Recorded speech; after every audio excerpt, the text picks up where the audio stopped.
앞에 펼쳐진 모든 상황 속에서 하나님의 말씀에 이끌리는 하루 되기를 원합니다. 두려움 속에서도 용기를 가지고 걸어가길 원합니다. 다 함께 사도신경으로 우리의 신앙을 고백하겠습니다.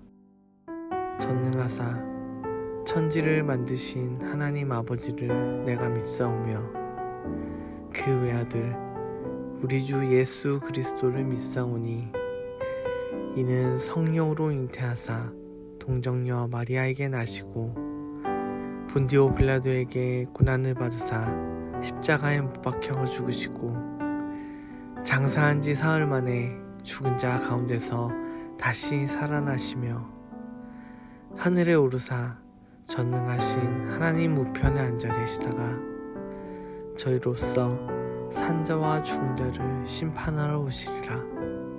성령을 믿사오며 거룩한 공회와 성도가 서로 교통하는 것과 죄를 사하여 주시는 것과 몸이 다시 사는 것과 영원히 산 것을 믿사옵나이다. 아멘.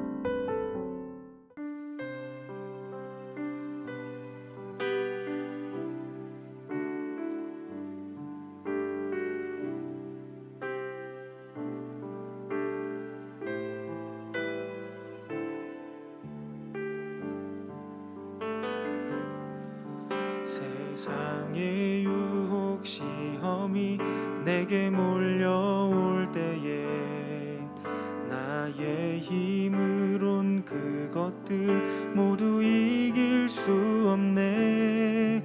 거대한 폭풍 가운데 위축된 나의 영혼 어찌할 바를 몰라 헤매이고 있을 때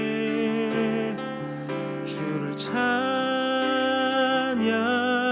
손을 들고 찬양 전쟁은 나에게 속한 것 아니니 주를 찬양 손을 들고 찬양 전쟁은 하나님께 속한 것이니 거짓과 속임수로 가득 찬 세상에서 어디로 갈지 몰라 머뭇거리고 있네. 공중의 권세 잡은 자 지금도 우리들을 실패와 절망으로 넘어뜨리려 하네. 주를 찬양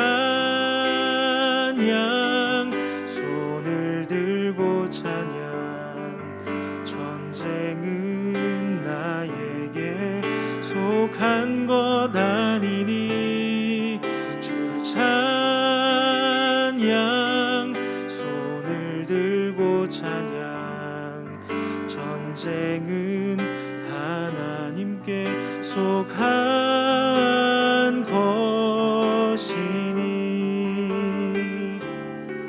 주위를 둘러보면 아무도 없는 듯 믿음의 눈을 들면 보이는 분 계시네. 지금도 내 안에서 역사하고 계시는 사망과 어둠의 권세 물리치신 예수님 주를 찬양 손을 들고 찬양 전쟁은 나에게 속한 것 아니니 주를 찬양 손을 들고 찬양 전쟁은 하나님께 속한 것이니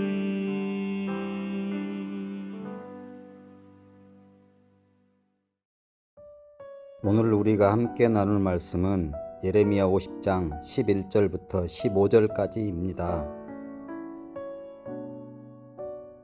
나의 소유를 노력하는 자여, 너희가 즐거워하며 기뻐하고 타작하는 송아지같이 발굽을 구르며 군마같이 우는도다.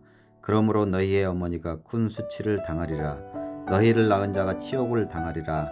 보라, 그가 나라들 가운데의 마지막과 광야와 마른 땅과 거친 계곡이 될 것이며 여호와의 진노로 말미암아 주민이 없어 완전히 황무지가 될 것이라. 바벨론을 지나가는 자마다 그 모든 재난에 놀라며 탄식하리로다. 바벨론을 둘러 대열을 벌이고 활을 당기는 모든 자여, 화살을 아끼지 말고 쏘라. 그가 여호와께 범죄하였음이라. 그 주위에서 고함을 지르리로다. 그가 항복하였고 그 요새는 무너졌고 그 성벽은 허물어졌으니 이는 여호와께서 그가 행한 대로 그에게 내리시는 보복이라. 그가 행한 대로 그에게 갚으시는도다. 파종하는 자와 추수 때에 낫을 잡은 자를 바벨론에서 끊어버리라. 사람들이 그 압박하는 칼을 두려워하여 각기 동족에게로 돌아가며 고향으로 도망하리라. 아멘. 반갑습니다. 오늘 예레미야 50장 11절부터 16절을 중심으로 영원이라는 주제의 말씀을 함께 나누겠습니다. 예레미야 50장에 들어와서는 바벨론에 대한 말씀을 주십니다. 한마디로 하면 바벨론이 곧 멸망당하게 될 것이라는 것이죠. 11절입니다. 나의 소유를 노략하는 자여, 너희가 즐거워하며 기뻐하고 타작하는 송아지같이 발굽을 구르며 군마같이 우는도다. 여기에서 나의 소유라고 하실 때 그 소유는 이스라엘의 땅을 말합니다. 그러니까 이스라엘의 땅을 너가 빼앗은 것으로 인해서 너가 즐거워하고 기뻐하고 송아지처럼 뛰어놀고 군마처럼 행복한 소리를 내는구나. 근데 그거는 나의 소유다. 다시 말해서 하나님의 것이다. 너는 이스라엘의 것을 뺏었다고 생각했는지 몰라도 그거는 하나님의 것을 너가 뺏은 거다. 이렇게 말씀을 하시는 겁니다. 다시 말해서 바벨론은 이스라엘과 하나님과의 관계를 잘 몰랐던 거죠. 단지 이스라엘이 하나님을 잘 안 섬기니까 하나님이 이스라엘을 버렸는 줄 알고, 그래서 이제 이스라엘을 공격할 때 하나님이라는 존재는 전혀 신경 쓰지 않았던 겁니다. 근데 하나님은 단 한 번도 이스라엘을 버리신 적이 없다는 거죠. 그래서 결국에 바벨론이 빼앗은 이스라엘의 땅은 하나님의 땅이었고, 그들이 빼앗은 이스라엘의 소유는 하나님의 것이었고, 그들이 죽인 이스라엘 사람들은 하나님의 백성들이었다는 겁니다. 결국에 바벨론은 하나님을 대적하고 있었던 거죠. 그들은 몰랐죠. 자기들은 그저 이스라엘을 공격했다고 생각했는데 그들의 진심은 하나님을 대적하고 있었던 것입니다. 그러면서도 지난 본문에 나온 것처럼 어차피 너희가 하나님을 버리지 않았냐, 그러니까 우리가 너희를 치고 죽이는 것은 아무런 문제가 없다, 우리는 무죄하다, 이렇게 말을 했다는 겁니다.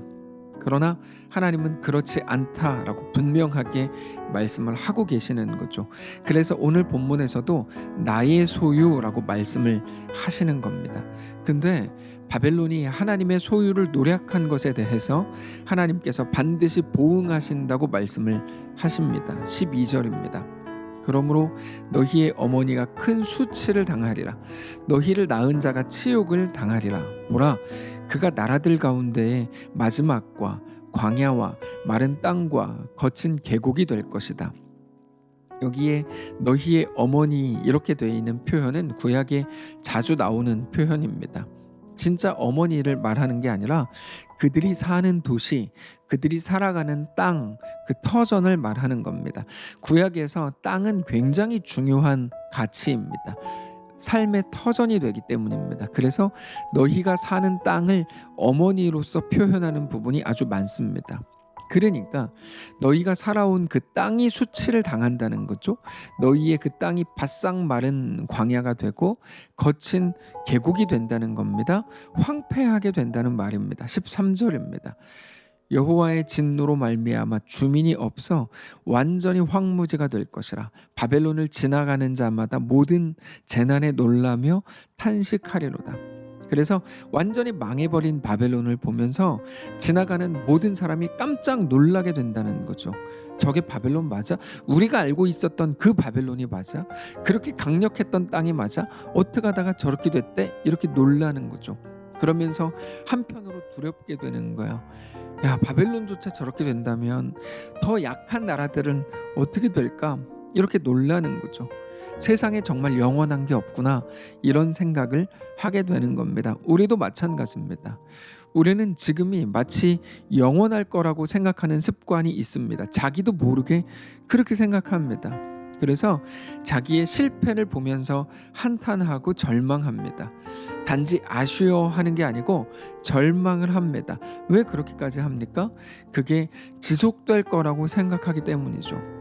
만일에 100번의 기회가 있고 그 100번의 기회 중에 오늘 한 번 넘어진 거라고 생각한다 그러면 누구도 그렇게까지 절망하지는 않을 겁니다. 그냥 훌훌 털어버리고 다시 시작하면 될 일입니다. 근데 필요 이상으로 불안해하고 두려워하고 겁을 내고 큰일 났다 그러면서 엉엉 우는 이유는 무엇일까요? 자기도 모르는 사이에 지금의 그 일이 지속될 거라고 생각하기 때문입니다. 100번의 기회가 아니라 나에게는 단 한 번의 기회만 주어졌었는데 내가 그거를 잃어버렸어. 나는 또다시 어떻게 시작하고 어떻게 일어나야 될지 모르겠어 라고 생각하는 것이 그 이유입니다. 그러나 사랑하는 성도 여러분, 이 땅에 있는 것들 중 영원히 지속될 수 있는 것은 아무것도 없다는 것을 기억하시기를 바랍니다. 아무리 꽃이 아름답다고 해도 그 꽃은 곧 시들어 버립니다. 아무리 풀이 싱싱한 것처럼 보여도 그 들풀은 바싹 말라버립니다.